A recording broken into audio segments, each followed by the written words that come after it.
هي يا حماتي اول مره تشكر في اكله يا وليد. بس دي حقيقه اول مره يكون منها حاجه عادله.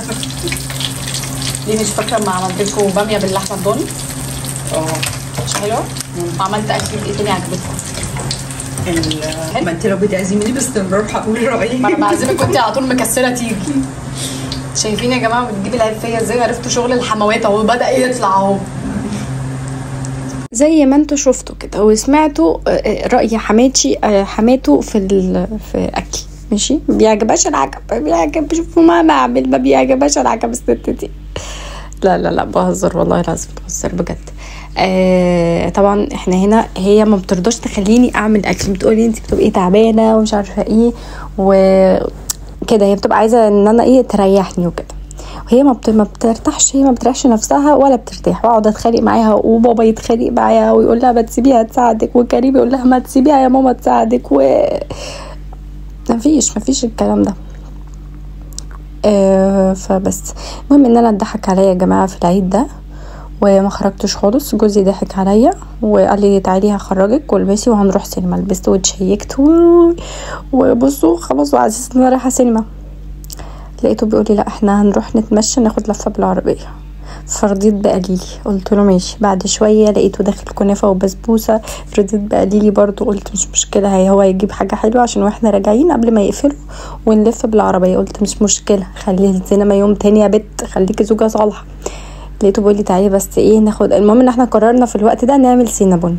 فلقيته بيلف وراجع فتح الله. يا ابني رايح فين؟ يهديك يرضيك. كنا لسه الساعه 12:30. قال لي اصل فتح الله بيقفل واحده، وفتح الله اصلا بيقفل 2 في الصيف وانا عارفه. فقلت مش مشكله. قال لي هنروح فتح الله ونرجع تاني. والله احنا كزوجات بيضحك علينا والله العظيم. بس لقيت نفسي رايحه فتح الله، ومن فتح الله قال لي مش قادر، بطني وجعتني، يلا نروح. اصوت. انا قلت له انا اتضحك عليا والله لا تخرجني تاني وتودي. وقعدت اصوت له وعيط له واقول له ماليش دعوه، انت خليتني البس. يعني انا اتشيكت، عارف لو اعرف ان هي الخروج كنت نزلت معاك بالبيجامه. فضحك عليا ولفينا ورجعنا تاني. حماتي وحماية قعدوا يضحكوا علينا ويشمتوا فيا يقولوا لي احسن عشان تبقي تسوينا وتنزلي. احنا اصلا ايام العيد بنبقى قاعدين عند بابا، يعني احنا اساسا بينا وبينهم 2-3 بس احنا بنقضي العيد زي ما بقضي كده عند ماما وبات بقى عندهم، ونصحى وناكل ونفطر ونتعشى ونتغدى مع بعض كده. لازم نوازن الامور يعني، مع انهم بيبقوا مش طايقين، هم قاعدين دلوقتي هيموتوا ويخلونا نمشي، بس احنا بصراحه مش مبلطين. هي اجازه العيد كده، مش انتوا عايزين عيد هنا وعيد هنا، يبقى باكج، تاخدونا باكج كده. فبس عمر ضحك عليا وخدني فتح الله. هو اصلا ممنوع التصوير في فتح الله، بس انا بصور عادي زي ما انت شايف، بسرقهم في التصوير. انا ما بصورش المنتجات، انا بصورني انا شخصيا وانا بشتري الحاجه اللي انا هجيبها، لكن ما بصورش يعني الحاجه الارفف بتاعه الحاجه، ما بصورش منتجاتهم يعني قصدي. هنا كنا بقى بنتشاور على وزن الحاجات وعلى الحاجات الاختيارات اللي هنجيبها يعني.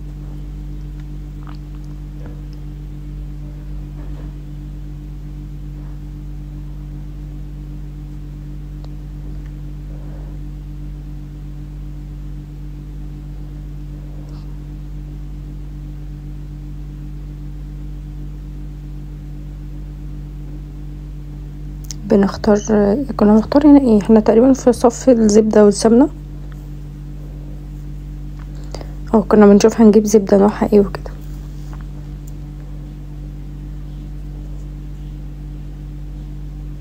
بس كده ندخل بقى على الاكل كان ايه. عمر قال نفسه في سمبوسك، لمح لمامته انه نفسه في سمبوسك. لقيتها مطلعه لي حاجه السمبوسه وعملت لي، قالت لي خدي بقى يا مرات ابني لفي سمبوسك، عليك انتي لف السمبوسك. ضحكت عليا وخلتني الف البتاعه كلها. كانت عامله بقى، احنا بنحب السمبوسك باللحمه بالجبن والبسطرمه، بس انا بحبها بالجبن، بس هم بيحبوها بالجبن والبسطرمه، بس بتبقى حلوه يعني. البسطرمه ما بتبقاش باينه كده. انا بحب البسطرمه عادي، فهي البسطرمه برضو ما بتبقاش باينه قوي يعني. فبما ان البسطرمه ايه مكنتش يعني كانت خلصت خلاص، فطلعنا بقى لحمه مفرومه وعملنا عليها سلطه وجبنه رومي وحاجه اللي هي السلطه اللي قدامكم دي، فلفل وطماطم، وجبنه رومي، وايه تاني، ولحمه مفرومه بس. طبعا احنا هنا كنا كاتمين الصوت لان احنا يعني بنحكي. انا بقف انا وشوشو، وانا بقف مع شوشو في المطبخ بقول لها انا مش هقف معاكي في المطبخ تاني، انا بقول لك كل الاسرار اللي تخصني واللي ما تخصنيش، مش هقف معاكي في المطبخ تاني. وهي كمان بصوا بنقعد بقى ايه، بس ما بنقولش اي حاجه ما تخص حد غريب، هو مننا فينا في البيت في الشقه. بس فقلت لها لا انا مش هقف معاكي تاني عشان وقفه المطبخ دي خطر علينا وهتودينا في داهيه احنا الاتنين. بس لا والله بحب اقف قوي معاها في المطبخ ونقعد بقى نرغي نتسلى، هي تعمل الغدا وانا اقف معاها اقعد انا ما بعرفش اقعد وهي في المطبخ مثلا بتعمل حاجه او انا كده ما بعرفش، فهي ما بتوافقش ان انا اعمل انا الغدا، غير ممكن كل فين وفين ابقى هعمل حاجه هبله، مكرونه مثلا باللحمه المفرومه، هي مثلا بيحبوا المكرونه بتاعتي فبتقولي لا انت المكرونه بتاعتك حلوه خشي اعمليها كده، فيلا مش مشكله. والله العظيم ما انت بتاكلي عندي في البيت.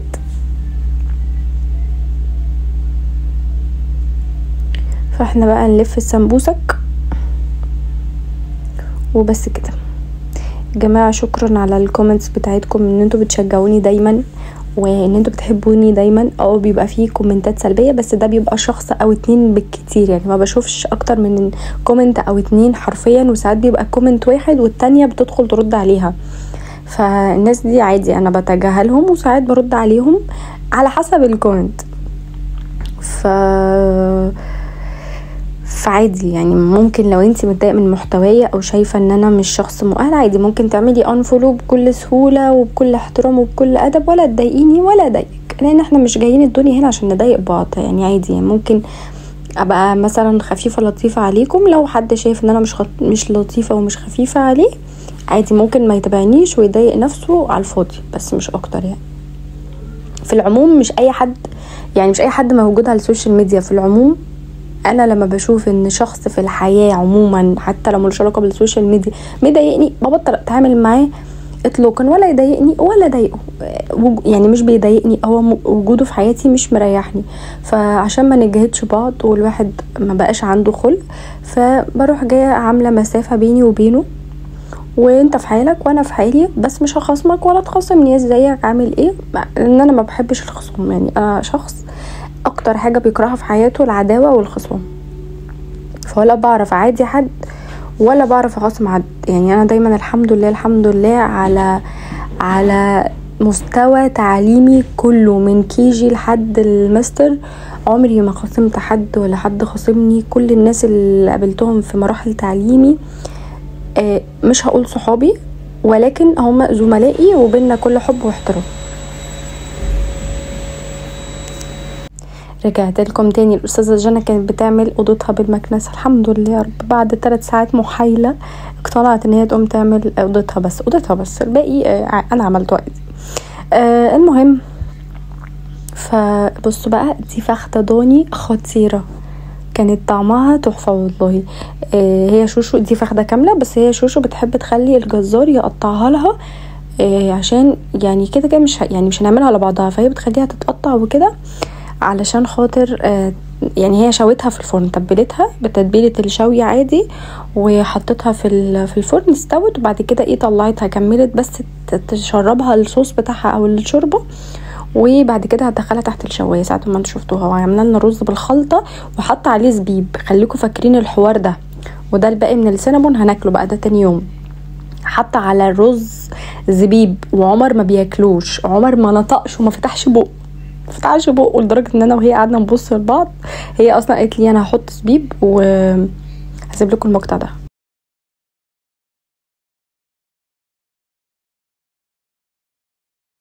هيا يا حماتي قولي رايك في السينابون بكل امانه. خطير. اول مره تشكر في اكله يا وليده. دي حقيقه اول مره يكون انها حاجه عادله.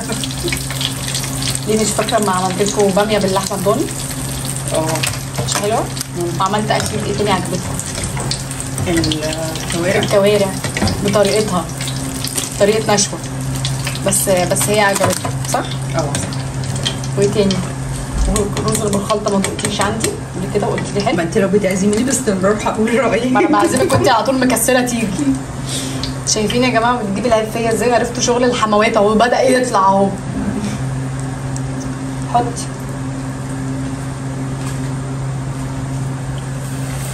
مين اللي لفت السمبوسه؟ لفت العنب. السمبوسه كانت بايظه دي انت. لا السمبوسك مش هيبان مني، السمبوسك مش هيبان مني، هي مهروله مفروله. ماما بترن. السلام عليكم بقى. بعد خناقاتي مع حياتي رجعنا لكم تاني.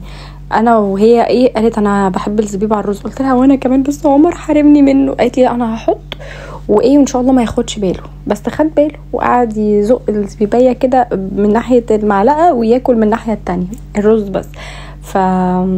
فخليكم شاهدين، عشان انا لو سمعتوا بيزعق لي ولا بيتخانق معايا وانا في البيت والله العظيم ازعله واجيبه عند مامته يقعد عندها بقى ياكل زبيب عقابا ليه.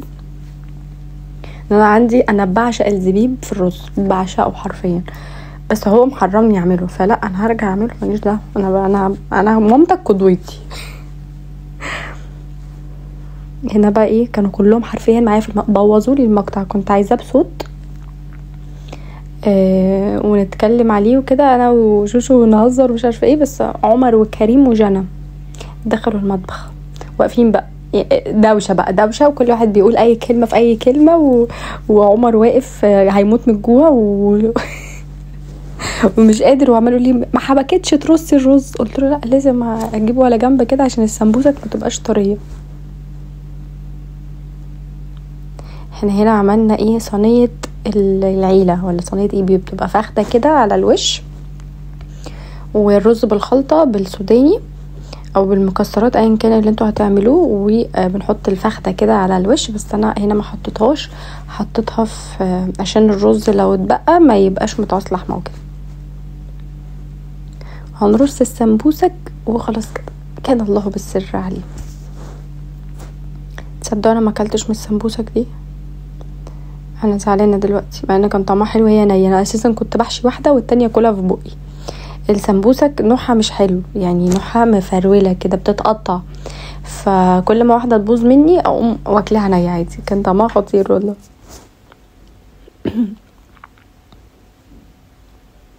احنا عارفين الاكله دي كبست على نفسنا، ما كناش قادرين. انا نايمه الساعه 10 الصبح، ما كنتش قادره حاسه ان في حاجه، كلنا والله كان في حاجه طبقه من كتر من كتر ما هي ضاني، فكانت طبقه كده على نفسنا مش نفسي انا لوحدي حرفيا. احنا قاعدين عايزين اي حاجه تسلك الامعاء.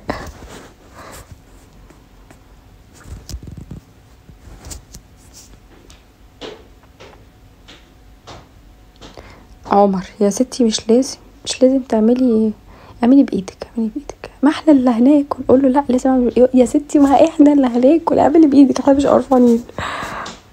وشوشو قالت لي خلاص اعملي بايدك، ولا كريم والله ما فاكره. بعد كده يلا مش لازم ترصي بالظبط. عمر بقى هيموت من الجوع. انا ما بحبش عمر يدخل معايا المطبخ وانا يعني افضل كل ما يقول لي خلصتي اقول له لا لسه 5 دقايق 10 دقايق. ليه بقى؟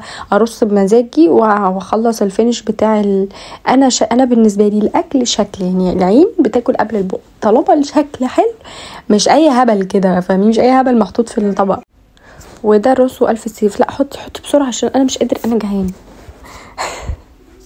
فيلا الحمد لله مش مشكله.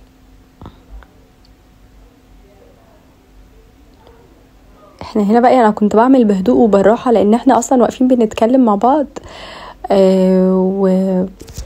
فاهمين، وانا بسرح معاهم في الكلام. هم كل ما يقولوا حاجه انا ايه يعني انا بتكلم وانا شغاله، فبحس ان انا ببطئ حركتي شويه.